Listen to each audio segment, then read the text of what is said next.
So, the first part of question 2 says light of wavelength 570 nanometers is incident perpendicular to the surface of a soap bubble with a refractive index 1.28.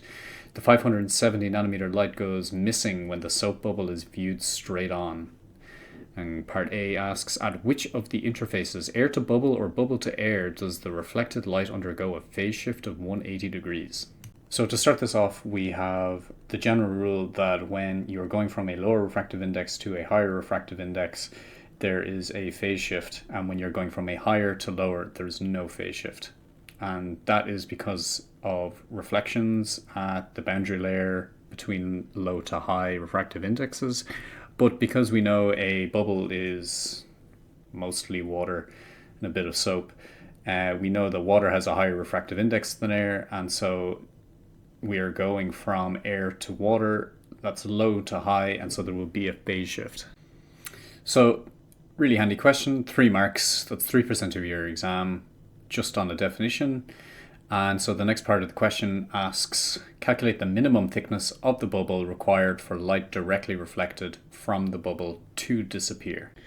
So we have a little treat here. I've been working on a coding project in Python using an extension called Manim, which allows me to render simulations in 2 or 3D space. And because my drawing skills are just not quite up there, I thought it would be a good idea to try a simulation for this one so that I can go over the explanation before I move on to the solve. So because we're dealing with a very physically complex setup here, what I've done is I've reduced the complexity down into a simpler format where we just have 3 regions of space representing 3 different refractive indexes. So we have the refractive index of air and soap and air again. So we're going from a region of low refractive index to high, back to low again.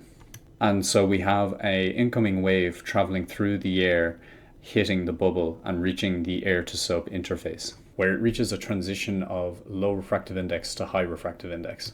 And while some of that wave will be transmitted through the soap, it will also be reflected back towards the observer with a phase shift of 180 degrees or pi radians. And again, that is because we are moving from a region of low refractive index to a region of high refractive index. And so the reflected wave from the transmitted wave will be out of phase by pi radians or 180 degrees. So that's the reflection at the air to soap interface. But what happens is some of that wave will enter into the soap and will reach the soap to air interface, where some of that wave will be transmitted and some of it will be reflected. But in this case, because we are going from a region of high refractive index in the soap to air, which is low refractive index, there will be no phase shift in the reflected wave. So what we have now is 2 reflected waves, one that's been phase shifted by pi radians and one that hasn't. But because these reflections occur at different places, there is some spatial separation, and we call that spatial separation the path difference between the waves, as one wave will have to travel farther before it gets reflected than the other. And in thin films, the extra distance traveled creates a phase difference. And together with any phase change on reflection, this determines whether the waves interfere constructively or destructively. And so what we're looking for is a path difference that is equal to destructive interference. Or what we want is a path difference that leads to a phase offset of exactly pi radians. And that way, by the time the waves reach the observer, they are both out of phase and will interfere destructively with each other. And from the viewer's perspective, this would just look like a soap bubble with no reflections, but this is the entire working concept behind how things like anti-reflection coatings work in glasses. And so I'm keenly aware that this is quite a difficult concept for a lot of students. So I want to set up an analogy of 2 people walking side by side, stepping in rhythm, where each step is equal to 1 full cycle, and at each step you can say that they are in phase if they are stepping at the same time. And so if we call these person A and person B, if person A immediately was to turn around but does a sort of half step, we would call this a pi phase shift. And so if we imagine both people walking in phase, one person turns around, they're now pi radians out of phase. And in order to end up out of step overall, by the time they both reach whatever location the observer is at, person B must also accumulate another half step or pi radians from walking extra distance before he turns around. And so what we have is a pi phase shift from reflection plus a pi phase shift from the path difference, which is equal to 2 pi total. And so we're back in phase, which we would consider that as a bright reflection. But if the purpose of this is trying to eliminate reflections altogether, then person B would have to walk a path difference of 2 pi radians so that they have a difference of pi radians between person A and person B, so that they are out of phase when they reach the observer, and so in this case no light would be transmitted in the reflections. And so if we call the distance that the wave has to travel inside the film thickness t, then in total the wave will have to travel 2t in order to get through the wave and back.